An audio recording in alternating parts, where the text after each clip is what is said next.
দিন দুপুরে ভয়াবহ অগ্নিকাণ্ডে ভস্মীভূত হয়ে গেল পরপর তিনটে ঘর। বৃহস্পতিবার ঘটনাটি ঘটেছে ইটাহারের কুলাতোর এলাকায়। জানা গিয়েছে, এলাকার বাসিন্দা লক্ষণ সরকারের বাড়ির একটি ঘরে প্রথমে আগুন লাগে। এরপর সেই আগুন মুহূর্তের মধ্যে ছড়িয়ে যায় প্রতিবেশী শম্ভু মণ্ডল ও রঞ্জিত সরকারের বাড়িতে। পরপর তিনটি ঘরে আগুন লাগার ঘটনায় ব্যাপক চাঞ্চল্য ছড়ায় এলাকায়।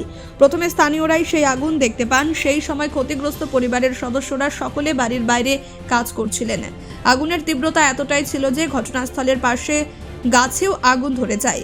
আগুন লাগার ফলে ক্ষতি হয় তিনটি বাড়ির একাংশ। ক্ষতিগ্রস্ত পরিবারের পক্ষ থেকে জানা যায়, তিনটি ঘরে জ্বালানি রাখা থাকতো। খবর পেয়ে ঘটনাস্থলে যায় ইটাহার থানার পুলিশ। প্রথমে স্থানীয়রা আগুন নেভানোর চেষ্টা করে লাভ হয়নি। এরপর রায়গঞ্জ থেকে দমকলের একটি ইঞ্জিন এসে আগুন নিয়ন্ত্রণে নিয়ে আসে। তবে ক্ষতিগ্রস্ত পরিবারের সদস্যদের আশঙ্কা, কেউ বদমাইশি করে এই আগুন লাগাতে পারে। লক্ষণ জানান, আমরা কোনো মতে প্রাণে বেঁচেছি। তারা ইটাহার থানায় লিখিত অভিযোগ জানিয়েছেন। পুলিশ জানায়, অভিযোগের ভিত্তিতে বিষয়টি তদন্ত করে দেখা হবে। পরবর্তীতে ক্ষতিগ্রস্ত পরিবারের সদস্যদের হাতে ইটাহার ব্লক প্রশাসনের পক্ষ থেকে ত্রিপল সহ প্রয়োজনীয় সামগ্রী তুলে দেওয়া হয়। ইটাহার থেকে দিবাকর মজুমদারের রিপোর্ট, কুলিক নিউজ।